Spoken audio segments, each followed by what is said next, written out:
बिस्मिल्लाहिर्रहमानिर्रहीम। अस्सलाम वालेकुम नाज़रीन, आप देख रहे हैं हार्ड टॉक पाकिस्तान और मैं हूं यासिर रशीद। नाज़रीन, तोशा खाना से एक घड़ी की खरीदारी हुई और उसे फिर बेच दिया गया।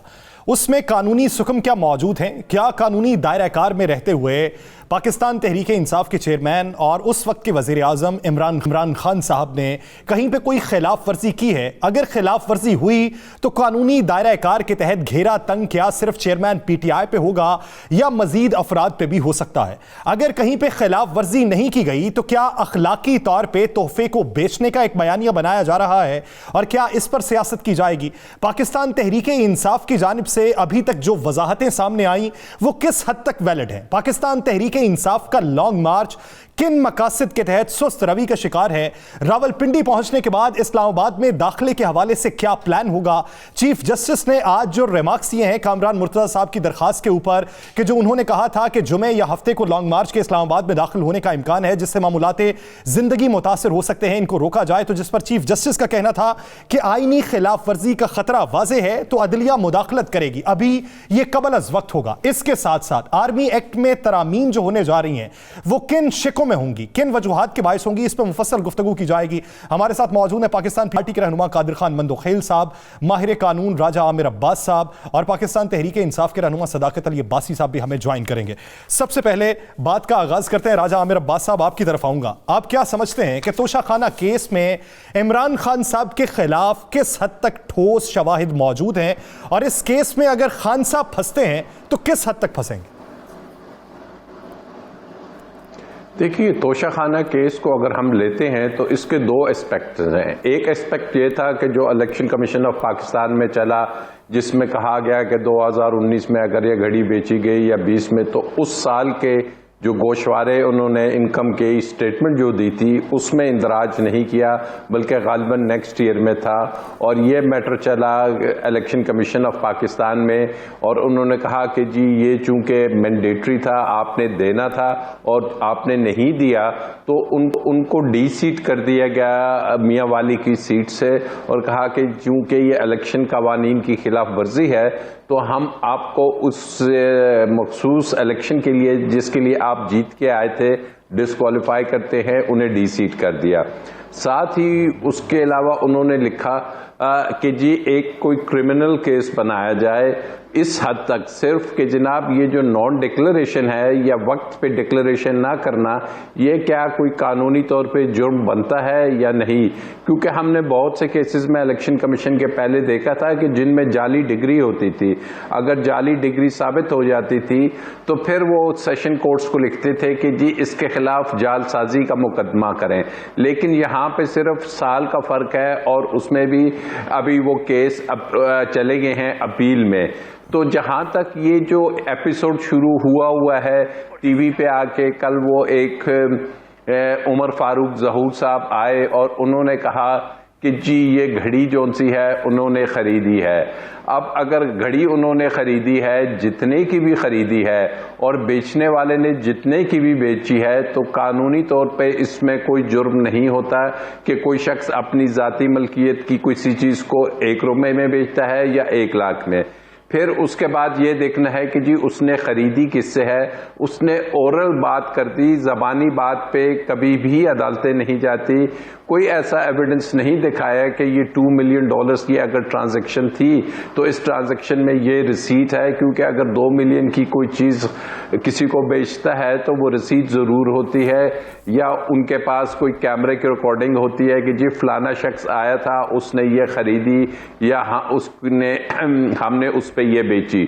उसके अलावा ये बात की जा रही है कि जी इमरान खान साहब ने ये जो घड़ी ली थी इसमें कानून की खिलाफ वर्जी तब होती कि अगर इमरान खान साहब ने या तो इजाज़त ना होती कि तोशा खाना से आप कोई गिफ्ट आइटम ले सकते हैं। क्योंकि ज़हन में एक बात रखिए, बड़ी ये बात की जा रही है कि जी वो तो एक यादगार घड़ी थी या ऐसी चीज़ थी।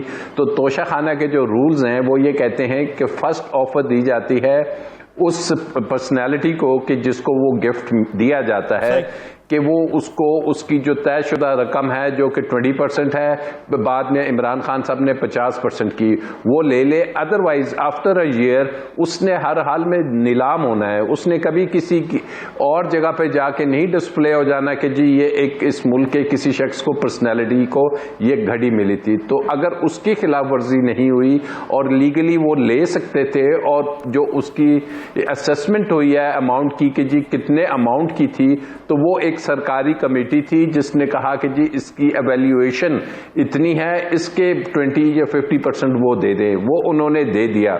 अब उसके बाद उन्होंने मेरे सामने से जो गुजर रहा है, खासकर सोशल मीडिया पे एक रसीद आ रही है F7 की, एक शॉप है बहुत बड़ी जिसमें रोलेक्स और इस किस्म की कीमती घड़ियों का कारोबार होता है। 2019 की वो रसीद है जो ये बताती है कि उन्होंने 5 करोड़ 10 लाख की इस शख्स यहाँ पे बेच दी। और उसके बाद जो उमर फारूक ने जो दिखाई है असेसमेंट की, वो नवंबर 2022 की है रसीद। तो आप खुद अंदाजा करें कि अगर वो घड़ी ले रहा है महीनों पहले, साल पहले, तो वो अभी जाके उसकी असेसमेंट कराएगा लेने के बाद कि जी इसकी वैल्यू क्या है। तो बज़ाहिर ऐसे लग रहा है कि ये एक पॉलिटिकल ऑप्टिक्स के लिए, पॉलिटिकल पर्पस के लिए, और इमरान खान साहब को जो वो कहते आ रहे हैं कि जी मुझे असल में तो अगर उनको टेक्निकली नॉकआउट करना है वो तो इलेक्शन कमीशन और वो प्रोसेस है। ये प्रोसेस उनकी जाती उसके ऊपर एक जो वो कह रहे हैं कि मैं अब इनको लेके जाऊंगा, यानी आपको कानूनी नुक्ता नजर में इसमें कोई सुकून दिखाई नहीं देता। इस पर आए कादिर खान मंदोखेल साहब की भी ले लेते हैं। एब्सोल्युटली इसमें किसी किस्म का कोई सुखम नहीं है। ठीक, मंदोखेल साहब आप भी माहिर कानून हैं, आप भी वकील हैं, आपने भी बहुत सी केसेस लड़े होंगे। आपकी नज़र के अंदर अगर ये सियासी मामला है या कानूनी मामला है, अगर जरदारी साहब गाड़ी ले सकते हैं, BMW ले सकते हैं, लेक्सस ले सकते हैं 15% कीमत के ऊपर, और नवाज शरीफ साहब भी मर्सिडीज गाड़ी 15% के ऊपर ले सकते हैं जो तोहफे में मिली हुई है, तो फिर अगर खान साहब ने 20% के ऊपर खरीद ली तो उसमें कबाहत क्या है? जी बहुत शुक्रिया। बिल्कुल कोई कबाहत नहीं है कि तोशाखाना का रूल्स ये कहता है कि आप जो सर्टेन अमाउंट है या परसेंटेज है उसके ऊपर आप कोई चीज़ रख सकते हो, लेकिन अपनी ज़ाती इस्तेमाल के लिए। चलो कानून में ये नहीं लिखा हुआ है, अखलाकियात का दर्स इनके सामने देना तो मैं मजाक समझता हूँ। बात ये है कि आज अगर वो शेख मोहम्मद पाकिस्तान जो आ रहे थे, जो कि अब नहीं आ रहे शायद नए शेड्यूल के मुताबिक, वो जो इस घड़ी का दास्तान गोगी से लेके उमर फारूक तक, उमर फारूक से लेके शेख तक, शेख से लेके वो F7 की शॉप तक, ये सारी चीजें वो क्या सर पकड़ के बैठा होगा, ये कौन सी मखलूक है जिसको मैंने तोहफा दिया था और मेरे तोहफे को, मेरी मोहब्बत को बाजार में नीलाम कर दिया। आप जो जरदारी साहब का या नवाज शरीफ साहब पे दिए, उन्होंने अपनी पर्सनल यूज के लिए, उन्होंने धंधा नहीं बनाया। उन्होंने कस्टम की गाड़ियों के तरह सस्ती गाड़ी लेके डेंट पेंट करा के बाजार में नहीं बेचा। और एक घड़ी जो दुनिया में यूनिक है, राजा अब्बास साहब को ये भी कहना चाह रहा हूँ मैं कि तोशाखाना के रूल्स क्या कहते हैं। तोशाखाना के रूल्स ये कहते हैं कि कोई भी एंटीक चीज आप उसको खरीद नहीं सकते हो। ये कौन सा रूल्स उन्होंने अपने लिए, जो बात 20% का ये बता रहे, फिर 50%, और फिर जो आपने इसकी वैल्यू लगाई है तो किससे लगवाई है? अभी तो बता रहे हैं कि उस वक्त के डॉलर के हिसाब से 1 अरब 70 करोड़ की उसकी मालियत है। आपने 5 करोड़ रुपये लिए। 5 करोड़ के भी छोड़े, आप इमरान नियाजी साहब की वो तकारीर देख ले जिन्होंने ये कहा कि ये घड़ी मैंने 3.5 करोड़ की बेची और मैंने रोड बनाया और मैंने हुकूमत के बड़े फख्र से कहा मैंने हुकूमत के पैसे खर्च नहीं किए। आप तो कहते हैं कि सारे अदारे मेरे नीचे है, तो क्या सीढ़ी भी आपके अंदर नहीं थे कि आप अपने घर का रोड बना सके? क्या एक शेख का, एक हमारे इस्लामी मुल्क का जो हम हज के लिए जाता है, उनकी तोहफे को आपने बाजार में बेचा? मंदोखेल साहब अगर यही बात हो कि इवैल्यूएशन उसकी गलत करवाई गई है तो हेड ऑफ प्रोटोकॉल की जिम्मेदारी ये होती है।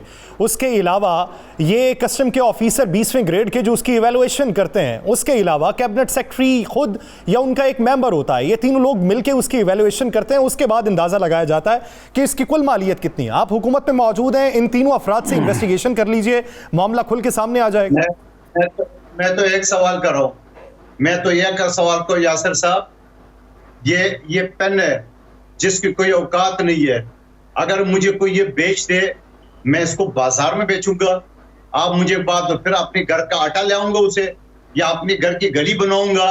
यहां से हमारी अखलाकियात का पता चलता है कि हम कौन सी मखलूक है और किस सोच के लोग हैं, और अखलाकियात और दर्स और इस्लामी रियासत मदना ये सारी चीजें तो फिर पीछे रह जाते हैं। आप तो करें चलो वो उन्हें एलिवेशन किए, उसके अपने अफसरान थे, ठीक ही होंगे, लेकिन वो 1 अरब 70 करोड़ का उस वक्त तक तो 5 करोड़ या 10 करोड़ वैल्यूएशन कैसे कराई है? पहली बात तो अब ये बताए, उसको भी छोड़े। मैं तो कहता हूँ 10 करोड़ की गड़ी 10 करोड़ में बेचा, 1 करोड़ गड़ी 1 करोड़ में बेचा। आप मुझे बताओ, क्या हमारे सऊदी भाई की किंग की मोहब्बत को आपने बाजार में नीलाम कर दिया, और फिर आपने नीलाम कर दिया तो उस पैसों का ट्रांजेक्शन क्या? मोहतरम राजा साहब फरमा रहे कि वो मैंडेटरी है, वो भाईजान मैंडेटरी नहीं है। मैं और सदाकत अब्बासी साहब एमएनए है, ये लाजमी है, ये लाजमी है, आपने अपने एसेट्स पे शो करना है। क्या वो एसेट्स पे शो किए? ये तो एक गड़ी है यासिर साहब, ऐसे 58 आइटम है। ये दोनों मियाँ बीवी उसको राजा बाजार समझ के सुबह जाते थे, शॉपिंग करके कालीन वालीन पेन वेन उठा के ले आते थे, और फिर बाजार में बेच के फिर उसके पैसे जमा करते थे। खुदा का वास्ता, रियासत पाकिस्तान है, रियासत मदीना बनाने की आपने कोशिश की। आपने एक अखलाकी जवाब उठाया, इसी अखलाकी जवाब का जवाब अब्बासी साहब से ले लेता हूं। अब्बासी साहब, फर्ज कर लीजिए तमाम कानूनी तकाजे पूरे किए गए, कहीं पे कोई हुक्म नहीं था, कोई भी खिलाफ कानून काम नहीं किया गया। सवाल ये बनता है कि मुल्क के मकबूल लीडर जो नौजवान नस्ल की जहन साजी कर रहे हैं मुस्तकबिल के लिए, क्या उन्हें जो तोहफा मिला था उसको बेचना जरूरी था या उसे अपने पास रखा जाता? यासिर, बहुत शुक्रिया। आपके नाजरीन सुन रहे होंगे कि बड़ी ज़बरदस्त मुदल्लल गुफ्तगू की आमिर अब्बास आजा साहब ने, और उसके बाद जब मंदो खेल साहब की बारी आई और आपने बड़े टेक्निकल सवाल किए तो उन्होंने कहा, अनारकली तुमने मेरा सरे बाज़ार तोहफ़ा सरे बाज़ार नीलाम कर दिया। यानी ये आपको सुनने को मिला। कोई गुफ्तगू में कोई आइन कानून कोई ज़ाब्ते की बात नहीं है, बस वो अनारकली तुमने मदीना की रियासत बनानी थी तो तुमने मेरा तोहफा राजा बाजार में नीलाम कर दिया। यही इनके पास कहानी है, कोई लॉजिकल बात नहीं है, बड़ी स्ट्रेट फॉरवर्ड बात है। वजीर आजम ने आइन अपने कानून के मुताबिक जो डिटर्मिन किए है उसकी कीमत, उसका 20% लेके तोहफा ले लिया। उसके बाद वजीर आजम अगर उनकी तरह होता तो मोटरवे से कमीशन खा लेता, उनकी तरह होता तो वो सिंध के ठेकों से पैसे ले रहा होता। उसे क्या जरूरत थी घड़ियां बेचने की बेचारे को? और वो इतना बड़ा हीरो है कि वो एक शर्ट पे साइन करता है तो 15 करोड़ की शर्ट बिक जाती है। टीवी में घंटे का प्रोग्राम करता है तो लोग उसको 3 अरब दे देते हैं। तो ये इनका लेवल है। बेसिकली एक ही बात है यासिर कि जरदारी साहब चोर हैं, पूरा पाकिस्तान कहता है। नवाज शरीफ साहब चोर हैं, वो कहते हैं चोर भी हैं तो क्या हुआ, नवाज शरीफ खाता है तो क्या हुआ, लगाता भी है। इमरान खान को ये अपनी तरह साबित करने की नाकाम कोशिश करते हैं। वो एक ड्रामा सा फ्रॉड सा उमर फारूक आ गया जो एवं दावा कर रहे हैं कि मैंने घड़ी ली है, उसके पास कोई सबूत नहीं है। हो सकता है घड़ी 10 बंदों से बिक के उसके पास आ गई हो। तो ये सारा इखलाकियात का सबक वो दे रहे हैं जिनके जो यहां से गाड़ियां लेकर गए जो गैर कानूनी थी, जो यही कानून इस्तेमाल करते रहे। लेकिन एक बात मैं इनकी तारीफ करता हूं, ये असल में कहना ये चाहते हैं कि जरदारी साहब चोर हैं तो वो तो चोर हैं, नवाज शरीफ चोर हैं तो वो तो चोर हैं। इमरान खान जो है वो चोर नहीं है, वो बहुत ईमानदार आदमी है, तो उसको आला अखलाकी मेयार पे होना चाहिए। तो ठीक है, इनकी बात हम मान लेते हैं। लेकिन जिस तरह ये हकीकत है कि जितना ये घड़ी घड़ी करके आसमान पे थूक रहे हैं, ये सिर्फ इनके मुंह पे ही पड़ रहा है। इमरान खान और पॉपुलर हो रहे हैं और सबको पता है कि इमरान खान 2-3 करोड़ रुपए का कोई धोखा करेंगे जिनके पीछे ये कौम अरबों निछावर करती है। और रही बात अब टेक्निकल कि ये इमरान खान ने बेची 2019 में, और ये मेरे भाई और इनका वो ड्रामे वाला एंकर ये परसों की तस्वीरें, परसों की रसीदें बना के, जाली एक रसीद बना के उसको अरबों रुपए की साबित कर रहे हैं। तो भाई कानून के मुताबिक इमरान खान साहब ने घड़ी ली, कानून के मुताबिक पैसे दिए, उसके बाद कहानी खत्म। अगर उन्होंने बेची है तो एफबीआर का इशू है कि उसमें जो आमदनी आई है उस पर उन्होंने टैक्स देना है। उन्होंने कैपिटल गेन टैक्स भी दे दिया। उसके बाद बाकी ये है, इमरान खान आपसे पकड़ा नहीं जाता, उसको आप रोक नहीं सकते। पाकिस्तान के दिलों में, लोगों के दिलों में वो घर करता जा रहा है और चोरों की कहीं हैसियत नहीं है। और मेरा ख्याल है कि वो इमरान खान को अपनी तरह का चोर साबित करना चाहते हैं, जो हर जगह पे नाकाम होंगी। सवाल का जवाब यह है कि मैं आइन और कानून का पाबंद हूं। अगर आइन में कोई गलती है तो इमरान खान साहब को भी पकड़ें और जरा पिछला पूरा डिटेल निकालें। ये लेक्सस कौन लेके गया, ये BMW कौन लेके गया, जो कानूनी तौर पे ले जा नहीं सकते। इमरान खान हमेशा कानून के ताबे रहता है और इमरान खान पे करप्शन का इल्जाम लगाने वाला इस आपका मौक़िफ़ आ गया। राजा मेरा बात साहब जलीलो ख्वार हुआ है। राजा साहब, अगर एवेल्युएशन की जाती है किसी एक चीज की, फर्ज कर लीजिए 5 करोड़, और उसका 20% अदा करके आपने वो चीज ले ली, उसके बाद आपने जब मार्केट में उसे बेचा तो आपने 5 करोड़ की बजाय उसे 10 करोड़ में बेच दिया। वो आपकी शख्सियत की वजह से बिक गई या वो उस वक्त मार्केट वैल्यू के हिसाब से बिक गई? तो क्या कानूनी दायरा कार के अंदर फिर भी आपके खिलाफ कोई एक्शन होगा कि ये 5 करोड़ की चीज नहीं थी, ये 10 करोड़ की थी? हालांकि इवैल्यूएशन आपने खुद नहीं की, वो उस टीम मेंबरान ने की है जो तोशाखाना के एवेल्युएट करने वाली टीम में शामिल होते हैं। यासिर, ये ज़हन में रखिए कि जो दुनिया में जिसको कहते हैं कि जी ये कोई एक सिलेक्टेड आइटम है या जो एक सिर्फ एक पीस बना है, उसकी मार्केट वैल्यू ये नहीं होता कि उसके साथ की घड़ी कितने की पड़ी हुई, उसकी वैल्यू ये होती है कि किससे वो ले रहे हैं, किस पे वो बेच रहे हैं। अभी ये शख्स जो उनसे हैं उमर फारूक ज़हूर साहब, इनको मैं एक केस कर रहा था आज से 10 साल पहले, इनकी एक्स वाइफ सोफिया मिर्जा का। मैं उनका वकील था। उस वक़्त सुप्रीम कोर्ट में हमने वो तमाम दस्तावेजात दाखिल की थी जो इनके खिलाफ क्रिमिनल रिकॉर्ड था, जिस तरीके से ये उन बच्चों को इस मुल्क से लेके गए थे, और ये तमाम चीज़ें सुप्रीम कोर्ट ऑफ पाकिस्तान में मौजूद हैं। मैं ज़ाती तौर पे सोफिया मिर्ज़ा साहिबा का लॉयर रह चुका हूँ, मैंने वो केस किया था। तो अब वो शख्स अगर साल के बाद एक या तो उस ग्राफ कंपनी जो उनसी है, क्या उसका सर्टिफिकेशन किसी के सामने आया या नहीं? हम तो ऐसी वीडियोस भी देख रहे हैं कि जिसमें ये बताया जा रहा है कि जनाब ये घड़ी तो हमारे पास आई थी, कोई फॉरेनर है दुबई में, हमने ये बेची, फिर बी ने बेची।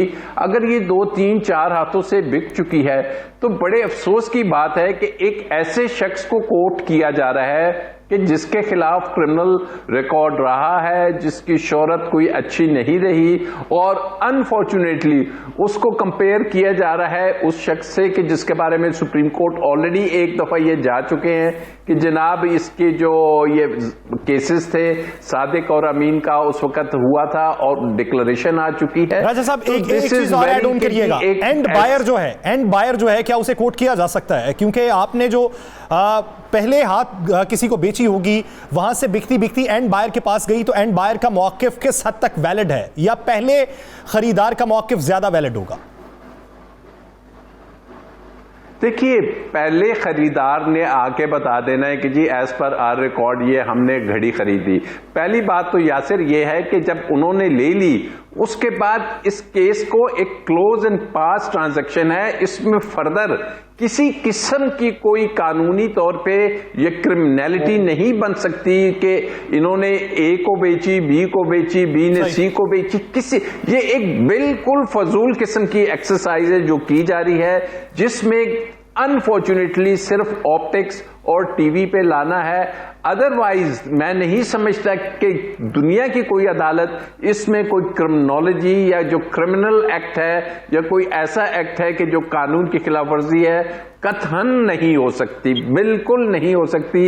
ये बायर और सेलर का आपस का ताल्लुक है, वो जो भी स्टेटमेंट देता है, and this is so unfortunate कि अब इस स्टेज पे अगर उस शख्स के पास थी, तोशाखाना में ये केस कब से चल रहा है, क्या उस शख्स को बुलाया गया तोशाखाना के केस में इलेक्शन कमीशन ऑफ पाकिस्तान में कि भाई आके गवाही दे दो? क्या वो शख्स इससे पहले सरफेस करके आया कि जनाब मैंने ये चीज खरीदी हुई है?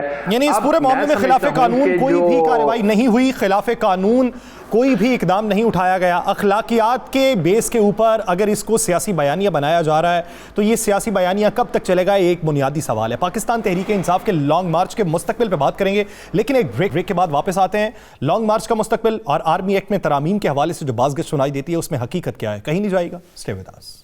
ब्रेक के बाद खुशामदीद नाज़रीन। ब्रेक से पहले जिस तरह कादिर खान मंदोखेल साहब ये कह रहे थे कि पाकिस्तान तहरीक इंसाफ की मकबूलियत कम हो रही है, खान साहब की मकबूलियत कम होते हुए वो परेशान भी हैं, और दूसरी तरफ पाकिस्तान तहरीक इंसाफ का लॉन्ग मार्च जिसका रूट पहले एक मुख्तसा रूट तब्दील हुआ और अब फिर मुख्तलिफ रूट से वो इस्लामाबाद की जानिब रवां दवा है, रावलपिंडी पहुंचा जाएगा। एक तरफ ये कहते हैं कि हमारी इलेक्शन कैंपेन है, मोबिलाइज किया जा रहा है आवाम को, दूसरी तरफ लॉन्ग मार्च का भी इसे नाम दिया जाता है। क्या ये इलेक्शन कैंपेन है, ये लॉन्ग मार्च है? रावलपिंडी पहुंचने के बाद मकासद क्या होंगे? वफाकी हुकूमत क्या रास्ता देगी लॉन्ग मार्च के शुरका को इस्लामाबाद आने के लिए, एक पुरअमन एहतजाज करने के लिए, या रुकावट डाली जाएगी? इस पर मुफस्सल गुफ्तगू की जाती है।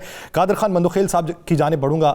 मंदोखेल साहब, जब पाकिस्तान पीपल्स पार्टी ने अपना अवामी लॉन्ग मार्च निकाला था, सिंध से चले, फिर वाया GT रोड आप इस्लामाबाद की तरफ रवाना हुए, आपको फेवर दी गई पंजाब हुकूमत की तरफ से भी, कहीं पे कोई रुकावट नहीं लगाई गई, आप उसे जमहूरी हक भी कहते थे।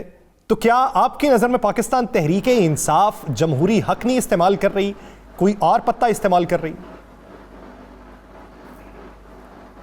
देखिए यासिर साहब, पहले सेगमेंट में न तो अब्बासी साहब ने ना आमिर अब्बास साहब ने आपके अखलाकियात वाले सवाल का कोई जवाब दिए। चलो ठीक है, आगे बढ़ते हैं। और सवाल ये कि आपको पता है कि पीपल्स पार्टी ने दुनिया की तारीखी मार्च, जहां 10 दिन 10 रात हम सड़कों पे थे और रात हमारी टेंट सिटी में होती थी, और मेरे चेयरमैन बिलावल भुट्टो जरदारी साहब हमारी खासकर MNA MPA के लोकेशन चेक करते थे, रात को भी और सुबह भी, ताकि कोई इधर उधर किसी बंगले में भी ना चला जाए। और यूं हमने अपने कमिटमेंट के तहत IND चौक में अदम एतमाद की तहरीक पेश करके हमने खत्म कर दिया। आप मुझे बताओ कि इमरान नियाजी साहब जहां 25 मई को आ रहे थे, आपको याद होगा कि सुप्रीम कोर्ट में बाकायदा वो केस चला था। सुप्रीम कोर्ट में इनके तरफ से फवाद चौधरी साहब के भाई और बाबर अवान साहब ने बाकायदा एफिडेविट दिया था, और सुप्रीम कोर्ट ने उसको H9 पार्क में उसको इजाजत दी। इजाजत देने के बाद इमरान नियाजी साहब बजिद थे, उन्होंने बोला नहीं जी मैंने तो D चौक जाना है। और D चौक में जिस तरह आए थे और जिस तरह उन्होंने दरख्तों को आग लगाया, आपको दुनिया की तारीख में ऐसे मिसाल नहीं मिलती। जंग के हालात में भी दरख्तों को आग लग रहे थे, और ये बात सदाकत अब्बासी साहब को नहीं मानेंगे। उनके दूसरे लीडरान मुख्तलिफ टॉक शो में ये बात करते थे, हमने आंसू गैस को डिफ्यूज करने के लिए हमने दरख्त के टेनिया काटी, मतलब दरख्त को हमने आग नहीं लगाई है। चलो जो भी हो, आप मुझे बताओ कि जिस पार्टी का या जिस शख्स का माजी इस तरह, वरना आइन का आर्टिकल आमिर अब्बास साहब आपको बेहतर बताएंगे, आर्टिकल 15, 16 और 17 में ये क्लियरली किया है, जलसे जुलूस हर चीज पे कोई पाबंदी नहीं है मगर कानून के दायरे में। खुद इमरान नियाजी साहब ने उसी 25 मई के जलसे में कहा था कि मेरे साथ जो लोग थे वो मसला थे, ये खून खराबा हो सकता था। तो आप मुझे बताओ तो कि आपने खुद अपनी लॉन्ग मार्च को खूनी बनाया, खुद अपनी लॉन्ग मार्च को दरख्तों का नजर किए, खुद बातों ऐसी जलसे जुलूस पे क्या हुकूमत पाकिस्तान या रियासत पाकिस्तान उसकी इजाजत देंगे? अदरवाइज स्मूथ तरीके से अगर जलसे जुलूस करते हैं तो उस पर न तो कोई पाबंदी थी न को पाबंदी है। पीपल्स पार्टी ने हमेशा जमहूरियत को इस चीज की हमने हिमायत की है, तो इस हवाले से मगर इनका माजी दरदार है। यासिर साहब सवाल ये है। अच्छा मंदोखेल साहब, एक सवाल इसी में आप ले लें कि आपके जो मजबूत इत्तेहादी हैं मौलाना फजलुर रहमान साहब, उन्होंने जब धरना दिया था इस्लामाबाद में, उनका तो एक मुनज़्ज़म विंग मौजूद है जो डंडा बरदार उनके साथ अफराद मौजूद होते थे, तो उन्हें भी आने की इजाज़त दी गई, एक जगह बैठे, उन्होंने कोई वहाँ पे गुंडागर्दी नहीं की, एक पुरअमन एहतजाज किया और उसके बाद लौट गए। तो क्या माजी की तमाम तर आप रिवायात को देखते हुए एक बार मौका नहीं देंगे कि आके पुरअमन एहतजाज रिकॉर्ड करवा लें, या फिर माजी करीब से आप सबक इतना ही हासिल कर चुके हैं कि अब आप फिर से तजर्बा नहीं करना चाहते? देखिए, जब मैंने आपको सुप्रीम कोर्ट का हवाला दिए, जिस शख्स ने सुप्रीम कोर्ट की डायरेक्शन की वायलेशन की है उसी की खिलाफ वर्जी की है, मौलाना फजल रहमान साहब का हवाला दे रहे हो। उनका डंडा बरदार तो आप मैं नहीं कहूंगा, उनका जो एक जिसको हम कहते हैं कि मॉनिटर फोर्स है, जो जलसे जुलूस को मॉनिटर करते हैं, और उसके पास असला नहीं होता है, उसके पास उसी तरह एक डंडा होता है जैसा आम उसके ऊपर होते हैं, एहतजाज को रोकने के लिए होता है। तो आप ये मुझे बताओ कि क्या इस्लामाबाद में डंडा मीठा डंडा होता है, दरख्त काटा, एक पत्ता काटा, बल्कि आपको याद होगा, मुझे याद है, आपको याद हो, अब्बासी साहब तो नहीं मानेंगे, मुझे याद है सुबह सवेरे जो ना मौलाना फजल रहमान साहब के कारकुन जो ना बाकायदा उन पार्क और दरख्तों को जो उन्होंने अपना कचरा खाने पीने का फेंका था उसको बाकायदा साफ करते थे। जी, वो रिवायत तो मौजूद है, वो रिवायत तो मौजूद है, उसके शाहिद भी बहुत से मौजूद हैं। अब्बासी साहब, एक बात जो मंदोखेल साहब कर रहे हैं उस पर क्या जवाब देंगे कि एक बार तो आप खिलाफ कानून इकदाम उठा चुके हैं, तो फिर किस तरीके से इजाज़त दी जाए? दूसरी बात ये कि पहले आपने इस्लामाबाद पे फोकस किया, अब इस्लामाबाद की बजाय आप रावलपिंडी पे फोकस कर रहे हैं। रावलपिंडी पे फोकस से तासुर ये आता है कि आप वफाकी हुकूमत की बजाय किसी और पे फोकस किए बैठे हैं। अच्छा, पहले तो मैं पीपल्स पार्टी को मुबारकबाद देता हूं कि ये जो रिजीम चेंज के बाद पीपल्स पार्टी को JUI की सियासत भी अच्छी लग रही है, और अभी मंदोखेल साहब जो JUI का डंडा है उसके फ़ज़ाइल बयान कर रहे थे, कितना ज़बरदस्त डंडा उनके हाथ में होता है। उनकी जो वो अख़वानुल मुस्लिमीन है उनके बारे में तो ये बड़ी अच्छी बात है कि पीपल्स पार्टी बहुत तब्दील हो गई है। पहले तो वो नून लीग को ज़ियाउल हक़ का बाक़ियात कहते थे, आजकल बिलावल जो है वो शहबाज शरीफ के पीछे बैग उठा के फिरते हैं। तो ये भी एक तब्दीली है कि मौलाना फजल रहमान के डंडे के ये फ़ज़ाइल बयान करें। चले, इन्होंने कहा कि जी सुप्रीम कोर्ट का ऑर्डर था। मुझे ये बता दें, सुप्रीम कोर्ट का ऑर्डर डी चौक के बारे में तो था। सुप्रीम कोर्ट का कौन सा ऑर्डर था कि डॉक्टर यास्मीन जब लाहौर से निकली तो गुंडों ने अपना जो राना सनाउल्लाह के गुंडों ने और गुल्लू भट्टो ने उनकी गाड़ी तोड़ी? वो कौन सा सुप्रीम कोर्ट का ऑर्डर था कि जस्टिस नासरा जावेद जो अल्लामा इकबाल की बहू हैं उनके घर रात पुलिस वाले गए? वो कौन सी वो सुप्रीम कोर्ट का ऑर्डर था कि सरगोदा में, खुशाब में, मियाँ वाली में, बकर में, मुल्तान में, लाहौर में आपने टीयर गैस करके लोगों को रोका और अटक में पुल पे लोगों को रोका और सड़क पे कीलें बिछाई? ये कौन सी सुप्रीम कोर्ट का ऑर्डर था?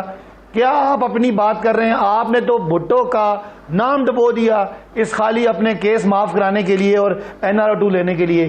कौन सी सियासत हमारे दौर में आप आए वो काम पे टांगने वाला मार्च लेके? हमने आपको जगह दी, मौलाना फजल रहमान के लोग आए, उनको हमने जगह भी दी, और उनको जब बारिश हुई तो हमने उनके लिए रजाइयों का बंदोबस्त करने का भी कहा।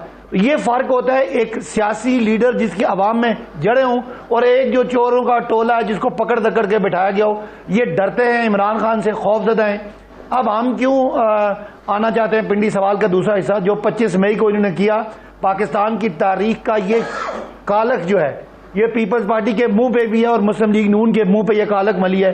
इन्होंने सियासी कारकुनों को तशद्दुद किया, औरतों बच्चों पे टीयर गैस की, खुद ये आग लगाते रहे, खुद दरख्त काटते रहे, क्योंकि PTI ने अभी भी 75 जलसे किए हैं और लॉन्ग मार्च किया और पूरे पाकिस्तान में एक मिसाल नहीं है कि किसी PTI के कारकुन ने कोई गमला भी तोड़ा हो, क्योंकि PTI का कारकुन अपने लीडरों की करप्शन जाने के लिए नहीं निकल रहा, वो मुल्क के लिए निकला और आपको पता है कि आप क्या करने के लिए निकले।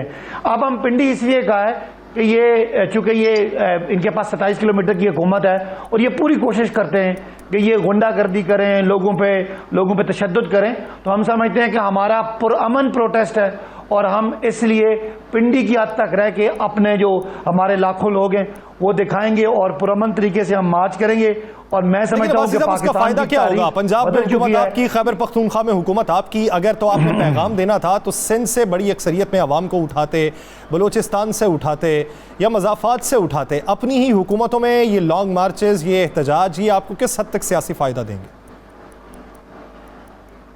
देखें, पहली बात तो यह है कि हम जो काम कर रहे हैं वो पहली बात है हमारा आईनी हक है। नंबर 2 ये कि अवाम इकट्ठे होते हैं चाहे वो किसी भी सूबे के हों, और इन सूबों में हमारी हुकूमतें हैं, बिल्कुल हमारे लोग हैं, और हमारी हुकूमतों के वो ऐसी नहीं है कि हमको पटवारी भेजते हैं या पीपल्स पार्टी वालों की तरह पैसे दे के बंदों को भेजते हैं। हमारे हर शहर में लोग निकलते हैं और लॉन्ग मार्च वो अगली पॉइंट पे जाता है, उस शहर के लोग निकलते हैं, वापस चले जाते हैं। और जब पिंडी आएंगे तो आप देखेंगे कि पाकिस्तान की सियासी तारीख में किसी भी लीडर ने इतना बड़ा इज्तिमा नहीं किया होगा जितना इमरान खान के लिए निकला है। क्या मुकाबला है! इमरान खान गोलियां खा के भी मार्च के लिए निकल रहा है और नवाज शरीफ तो वो पैरासीटामोल और डिस्प्रिन खाने के लिए भी अमेरिका और बरतानिया जाता है। मुकाबला ही कोई नहीं है। इमरान खान तने तनहा पाकिस्तान की सरजमीन पे सीना तान के फिर रहा है और ये चोर कोई इधर छुपे हुए हैं, कोई उधर छुपे हुए हैं, कोई इधर अस्पतालों में बैठे हुए हैं, कोई उधर बैठे हुए हैं। तो ये मुकाबला ही कोई नहीं है। और ये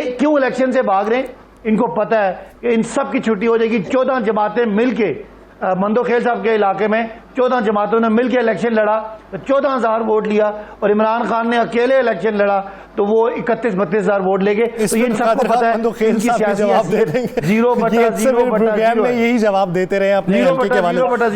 मैं मंदोखेल साहब आपकी तरफ आऊंगा। राजा आमिर अब्बास साहब काफी देर से बैठे हुए हैं। राजा साहब, बात ये करनी है कि सानेहा वजीराबाद के ऊपर वफाकी हुकूमत का जो चीफ जस्टिस को खत था फुल कोर्ट कमीशन तश्कील देने के लिए, फुल कोर्ट कमीशन किन हालात में बनाया जाता है और किन जरूरियात को देखते हुए बनाया जाता है? माजी में आपको कौन से बड़े वाकयात के ऊपर फुल कोर्ट कमीशन देखने को मिला और उसके नताइज क्या रहे?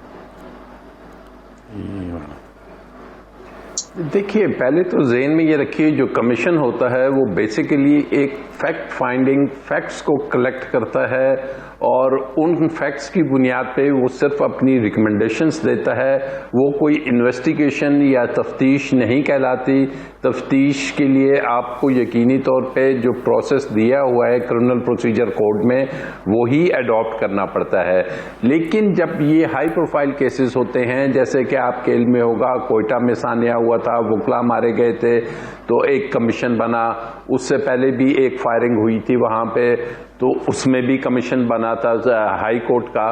तो कमीशन का मकसद ये होता है कि जहाँ पे अदारे या आईजी पुलिस अगर आके कहता है कि जी मैं तो जॉब कंटिन्यू नहीं कर सकता, जहाँ पे इस मुल्क के एक्स प्राइम मिनिस्टर को असैसिनेट करने की कोशिश की जाती है और वहाँ पे 3 दिन अगर एफआईआर नहीं कट सकती, तो कमीशन चूंकि सुप्रीम कोर्ट इतनी हाई पावर्ड होती है कि वो तमाम लोगों को बुला के उनके स्टेटमेंट्स रिकॉर्ड कर सकती है और उनको प्रोटेक्शन दे सकती है कि भाई आपको घबराने की ज़रूरत नहीं, आप आइए और आके अपनी स्टेटमेंट दें। और दूसरे फरीक को भी कहती है कि जनाब आपके पास अगर एविडेंस है जो कि उसको ख़तरा होता है कि अगर हमने पुलिस को या किसी और को दिया तो ये डिस्ट्रॉय हो सकता है, तो वो अपना एविडेंस लाके उधर कमीशन के पास जमा करा देगा कि जी मेरे पास ये एविडेंस है जिसकी बुनियाद पे मैं कहता हूं कि इस केस में किसकी ABC किसकी इन्वॉल्वमेंट है।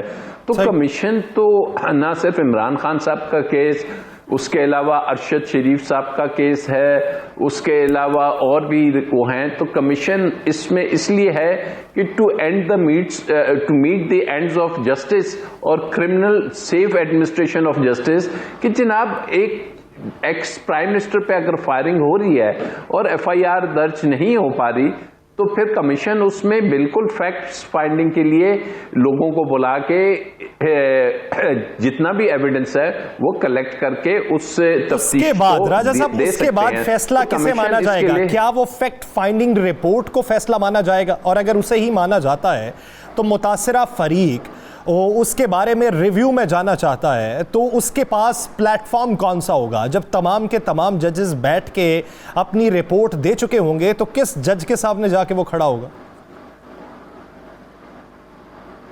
देखिए, वो जो है फैसला नहीं होता। मैंने पहले भी शुरू से ही इसी चीज से किया था कि वो एक कलेक्शन ऑफ एविडेंस है, कलेक्शन ऑफ फैक्ट्स है। वो दे देंगे कि जनाब ये हमने इसमें लोगों के बयानात रिकॉर्ड किए हैं, ये हमारी फाइंडिंग है।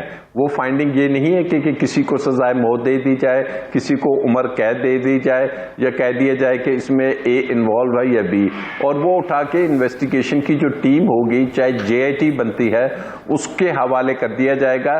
आपके इल्म में है कि इससे पहले भी और कमीशंस बने जिसमें कमीशन ये डिटरमिन करता है कि जी क्या कॉज थे, क्या रीजंस थे कि ये सब कुछ हुआ।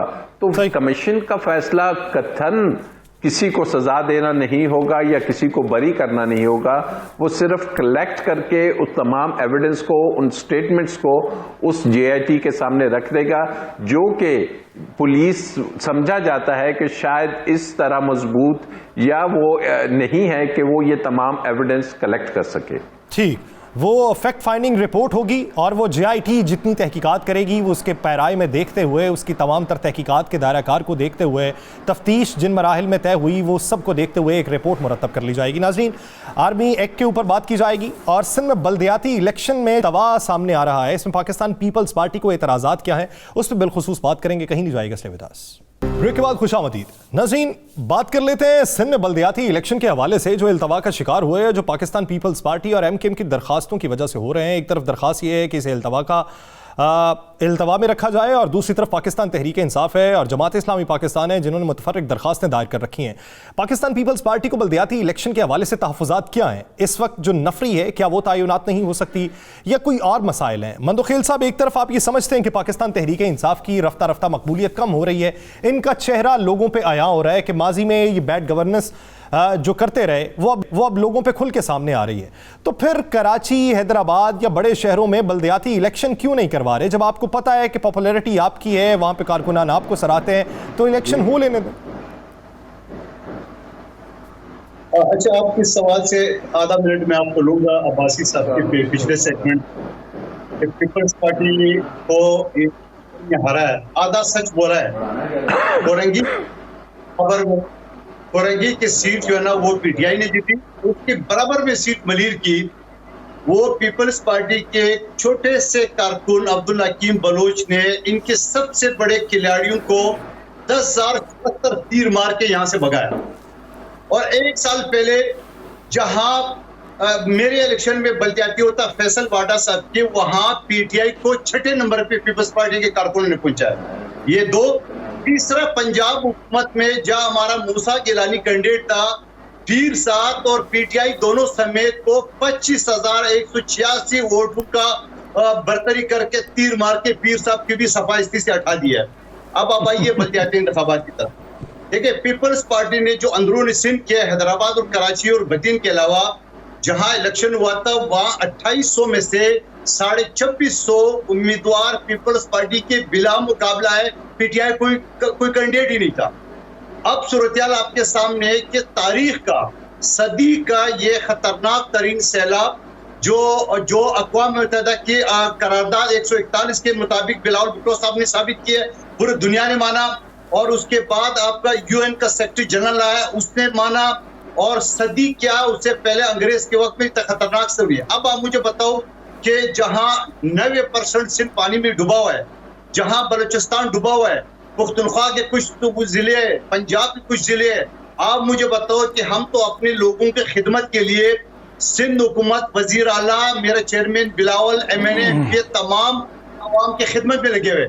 दूसरी तरफ PTI के चेयरमैन, आप मुझे बता दो वो कहाँ गए और वो 10-15 अरब रुपए किधर खर्च हो गए। मंदोखेल साहब, जहाँ पे सैलाब नहीं है, सैलाब से मुतासरा जो इलाके नहीं है, हैदराबाद और कराची में कराने पे क्या इतराज है? ये इतराज है, मैं बस बता रहा हूँ। देखिए, अब मुझे बताओ कि यहाँ जो उन्होंने वफाकी हुकूमत में रुख और तय करके रखा है, कंबे पे चढ़ के एक शख्स या तो मैं खुदकशी करूंगा या मुझे हुकूमत दो, तो मैं एक कहूंगा कि वहां भी आप कौमी असम्बली का नाम बदल के जत्था असम्बली रख ले, जिसका जत्था ज्यादा हो वो आके कब्जा कर ले। कल तालिबान आ जाए, PTM आ जाए और शेख ताहिर कादरी आ जाए। अब जहां सारे फोर्सेस सिंध में सैलाब में लगे हुए हैं, आप मुझे बताओ कराची का जहां हसास तरीन इलाका है, जहां तमाम कौमियत, तमाम फिरके के लोग रहते हैं, आप मुझे बताओ कि यार लॉ एंड ऑर्डर का सूरत-ए-हाल किससे आप कंट्रोल करेंगे? आपके वफाकी हुकूमत ने हमसे पुलिस मांगी, हमने इस्लामाबाद भेज दी है, तो आप मुझे बताओ जो बाकी पुलिस है हमारे अंदरूनी सिंध में, वहाँ इंतजामिया लगाए सैलाब की लोगों की खिदमत। इसी से जुड़ा एक छोटा सा सवाल, कितनी पुलिस की नफरी इस्लामाबाद भेजी गई? गालबन जो मुझे याद पड़ रहा है कोई 33,000 या 30,000 के लगभग है। 30,000 इस्लामाबाद भेज दिया आप लोगों ने? देखिए मैं क्या खौफ है, पूछे क्या खौफ है, ये बता, मैं जवाब तो कंप्लीट कर दूं। मैं ये कहना चाह रहा हूँ आपको कि सिंध पानी में डूबा हुआ है और इनको सैलाब, उनको इलेक्शन की पड़ी हुई है। जरा आइए सिंध के किसी शहर का विजिट करें और ओपन मीडिया से खिताब करें, तो आपको पता चल जाएगा कि आपके ऊपर क्या होगा, आपके साथ क्या सलूक होगा। सवाल ये है, हम इलेक्शन से नहीं भाग रहे, हम इलेक्शन से नहीं भाग रहे। आज इलेक्शन कमीशन ऐलान कर दे, अमन अमान की जिम्मेदारी ये खुद संभाले, जो हमारे पास बची कुछ फोर्स है वो हम देने को तैयार है, हम इलेक्शन के लिए तैयार है। अब्बासी साहब क्या कहते हैं? अब्बासी साहब क्या कहते हैं? एक तरफ उन्होंने सिंध पुलिस जो थी उन इलाकों में सिर्फ पंजाब में इलेक्शन क्यों नहीं हो रहा है? ये अब्बासी साहब से पूछो पंजाब चलें, अब्बासी साहब से अब्बासी साहब एक तो जवाब इसका दें कि पंजाब में इलेक्शन क्यों नहीं हो रहा है। दूसरा, आप लोगों ने कितना हवा बना दिया कि सिंध में जो सैलाब मुतासरा इलाकों में पुलिस भेजी हुई थी वो आप लोगों की वजह से 30 से 33 हज़ार नफरी बकौल मंदू खेल साहब इस्लामाबाद में भेजनी पड़ गई है, जिससे वहाँ के अमूर भी मुतासर हो रहे हैं। वैसे हैरत है, बारिश हुई थी जुलाई में और जुलाई के एंड पे बारिश हुई थी, आखिरी हफ्ते में, कुछ अगस्त के पहले हफ्ते में, और अब हम नवंबर के दरमियान में आ चुके हैं। नवंबर का आखिरी हफ्ता है, यानी दिसंबर में हम हैं। अभी तक इनका सैलाब नहीं ख़त्म हुआ। ये सैलाब नहीं है, ये तूफ़ान है, और तूफ़ान इमरान खान की मकबूलियत का है, और वो जो बाकी कचरा है ना, वो जो गंदा पानी है, वो पीपल्स पार्टी की परफॉर्मेंस का है, जिसके खौफ के मारे ये इलेक्शन नहीं करवा रहे। इनको इस्लामाबाद अपना लॉन्ग मार्च को डील करने के लिए इनके पास पुलिस है। लॉन्ग मार्च अभी आया ही नहीं, अभी हम जेल में बैठे हुए, और ये पिछले 4 महीनों से इनकी यहाँ पे इन्होंने बकौल इनके पुलिस भेजी हुई है। तो एक ही बात है मेरे भाई, अंधे को भी पता है, इनको अपनी हैसियत का, अपनी औकात का पता है कि पब्लिक में ये निकलने जोगे नहीं है, क्योंकि सबको पता है कि इन्होंने ये जो रजीम चेंज में जो रोल प्ले किया था वो सिर्फ अपने केसेस माफ कराने के लिए किया था। मंदो खेल साहब उसका भी जवाब दे दें। वो जो पंजाब में बात कर रहे हैं कि पंजाब में अभी तक इलेक्शन क्यों नहीं करवा सके, मकबूलियत भी आपकी ज्यादा है, आप ही की हुकूमत है, इलेक्शन करवा दें। देखिए, पंजाब में बिल्कुल ठीक कह रहे हैं। पंजाब में हुआ ये कि पंजाब में भी रिजीम चेंज आया, और वो गवर्नमेंट जब चली गई तो उन्होंने कानून बदल दिया।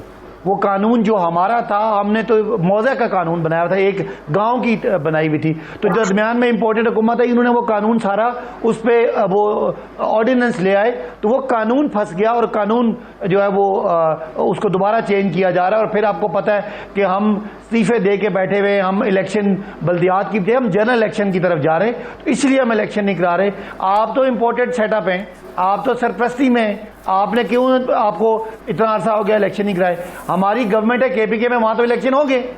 केपीके में आप समझते हैं कि कानून ये जो इमरान खान था उसी की वजह से मुश्किलात का सामना करना पड़ा है। राजा आमिर अब्बास साहब, आप क्या समझते हैं पाकिस्तान नहीं, कानून बदला है, कानून बदला है इन्होंने, सही, मैं कानून तब्दील हुआ है। हमारी गवर्नमेंट केपीके में है, हमने इलेक्शन जीते ही आ रहे हैं, हमने इलेक्शन करवाया है, और ये बुनियादी आईनी जिम्मेदारी है हुकूमत की कि वो डेवोल्यूशन ऑफ पावर के मुताबिक इख्तियारात को नीचे उम्मीद करते हैं दोनों तरफ आईनी जिम्मेदारी पूरी हो, लेकिन पीपल्स पार्टी डरती है, या पीटीआई की हुकूमत हो। इन दोनों तरफ की बात नहीं है, हमें इनसे ना मिलाएं। इनकी स्टेबल गवर्नमेंट है, हमारी गवर्नमेंट चेंज हुई है, और हमें जो हमारी स्टेबल गवर्नमेंट है वो हमने इलेक्शन करवा दिए। ठीक अब्बासी साहब, मैं आपकी तरफ आता हूं। पार्टी जीती है, एएनपी जीती है, और हम जीते हैं, लेकिन ये होता है डेमोक्रेटिक और एक इंपोर्टेड सेटअप का फर्क। राजा आमिर अब्बास साहब, आप क्या राय रखते हैं? पाकिस्तान पीपल्स पार्टी का जो जवाब है कि हमारे पास नफरी मौजूद नहीं है, अमन अमान का खतरा है, जिसकी वजह से हम अभी इलेक्शन नहीं करवा सकते, इसी वजह से इलेक्शन कमीशन सिंध को भी इन्होंने बारहा दरखास्तें दी हैं कि इलेक्शन को इल्तवा में रखा जाए। तो पाकिस्तान पीपल्स पार्टी का ये बुनियादी जवाब आपकी नज़र में किस हद तक कानूनी दायरा कार के तहत वैलिड है?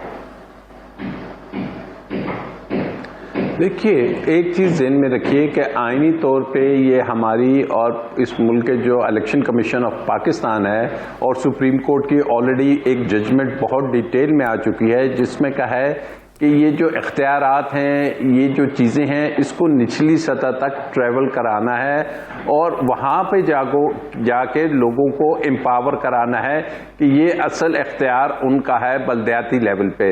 लेकिन अनफॉर्चुनेटली जो हमारा डायलेमा है वो ये है कि जी जो मज़े नेशनल या कौमी या सूबाई असम्बली के हैं, वहाँ पे जो आपको मिलता है तरक्याती फंड, उस फंड को ये कोशिश की जाती है कि यहीं पे रहे और ये नीचे की सतह तक ट्रेवल ही ना करे, कि जहाँ पे एक आम आदमी के इस्तेमाल के लिए स्कूल बने, एजुकेशन पे लगे और उनकी बेसिक पानी और इन फैसिलिटीज पे लगे। तो ये इख्तियारात का निचली सतह तक इस्तेमाल और निचली तक पहुंचाना, ये हुकूमतों की इस वक्त तरकीब दिखाई नहीं देती। अगर इस तरफ तवज्जो दी जाए तो हालात बेहतर हो सकते हैं। आखिरी मिनट चल रहा है। अब्दुल कादिर मंदोखेल साहब, एक खुसूसी सवाल ये कि आर्मी एक्ट में तरमीम की बाज़गश सुनाई दे रही है, इसमें हकायक हैं, और अगर हकायक हैं तो कानून में तरमीम अवामी मफाद के लिए की जाती है, तो अगर इसमें तरमीम हो रही है तो किस मफाद के लिए? देखिए, पहली बात तो यह है कि मुझे नहीं पता कि तरमीम हो रही है तो क्या हो रही है। 2019 में पीटीआई ने जो तरमीम पेश की थी, जहां उन्होंने आर्मी चीफ के एक्सटेंशन और अपॉइंटमेंट के इख्तियार प्राइम मिनिस्टर पाकिस्तान को दी थी, जहां पीपल्स पार्टी, नून लीग समेत सब ने इनकी हिमायत की है। और आज पीटीआई वाले उस बात से भी मुकर रहे हैं, गालबन उन्हें ब्रेकेट में लिखवाना भूल गए कि इमरान नियाजी साहब प्राइम मिनिस्टर होंगे तो ठीक है, नहीं तो कोई और होगा तो फिर चोर होगा, मुल्क वतन नहीं होगा, गद्दार होगा, वगैरह वगैरह। अब्बासी साहब, आर्मी चीफ की तैनाती पे खामोशी से पीछे बैठ के देखेंगे, ये बयान है खान साहब का। पहले बयानात कुछ और होते थे, वो ये कह रहे थे कि अपनी मर्जी से लगाना चाहते हैं। क्या दाल नहीं गली या किसी मसलहत के तहत या दूरअंदेशी के तहत खामोशी इख्तियार की है? हमें आर्मी हमें लगाने वालों को एतराज है कि दो जहान के चोर और चक्के, दो जहान के सजा याफ्ता, दो जहान के मफरूर अगर बैठ के इतनी बड़ी तैनाती का फैसला करेंगे तो इखलाकी तौर पर पाकिस्तान का इमेज खराब होगा। और जो आपका रूल ऑफ लॉ है उसके ये खिलाफ बात है। एक आदमी बातों से भागा हुआ है, झूठ बोल के भागा हुआ है, सजा याफ्ता है, तो आप यही बेहतर समझते हैं कि चुप करके देख के कर क्या रही है हुकूमत, फिर उसके बाद अपनी कोई हिकमत अमली तरतीब दी जाएगी। उम्मीद ये करते हैं कि जिसकी जानिब से भी हिकमत अमली तरतीब दी जाए वो मुल्क की बेहतरी के लिए दी जाए, जिससे मुआशी मसाइल का सामना न करना पड़े। बहुत शुक्रिया कादिर खान मंदोखेल साहब और राजा आमिर अब्बास साहब और सदाकत अली अब्बासी साहब इस हवाले से अपना वक्त देने के लिए। नाज़रीन, हॉट टॉक पाकिस्तान का वक्त खत्म हुआ चाहता है। मुझे मेज़बान यासिर रशीद को दीजिए इजाज़त। अपना बहुत सा ख्याल रखिएगा। अल्लाह ने के बाद।